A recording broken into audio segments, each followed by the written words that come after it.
representing Monforton. Thank you, Mr. Chairman. Good morning again. Good morning, members of the committee. My name is Matthew Monforton, House District 69, and I am bringing to you for your consideration House Bill 425 because I believe that the lives of unborn children are sacred, and the Constitution of Montana should reflect that. I don't want to spend a whole lot of time taking up time from other folks who have devoted their lives to this issue, so I do want to bring up one legal point that comes up, and that is, how does this, if this amendment to the Constitution were enacted, how would it interrelate to Roe versus Wade? And I want to share with you a provision in the text of that reprehensible court decision that I believe plants the seeds of its own destruction.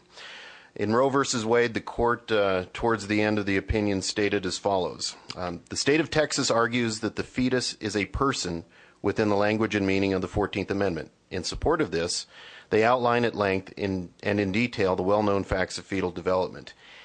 If this suggestion of personhood is established, the appellant's case, i.e. Roe's case, of course, collapses. For the fetus's right to life would then be guaranteed specifically by the amendment. Roe conceded as much on re-argument. And for the attorneys in the room, that site is Roe versus Wade, 410 U.S.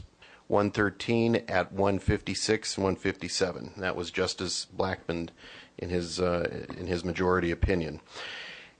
HB 425 picks up where this provision of Roe versus Wade leaves off, and that is, it establishes as a matter of constitutional law in Montana that an unborn child is a human being from the moment of conception. And it does so by amending Article 2, Section 17, the due process provision of the Montana Constitution, which would make all unborn persons human beings and subject to the rights and protections that all other human beings in the state of Montana have. I want to point out that this amendment, if it were enacted, would not outlaw contraceptives, and it would not mean that all miscarriages are going to be investigated as murders. What it does mean is that the sanctity of life would be enshrined in the Constitution of the state of Montana, as it should be.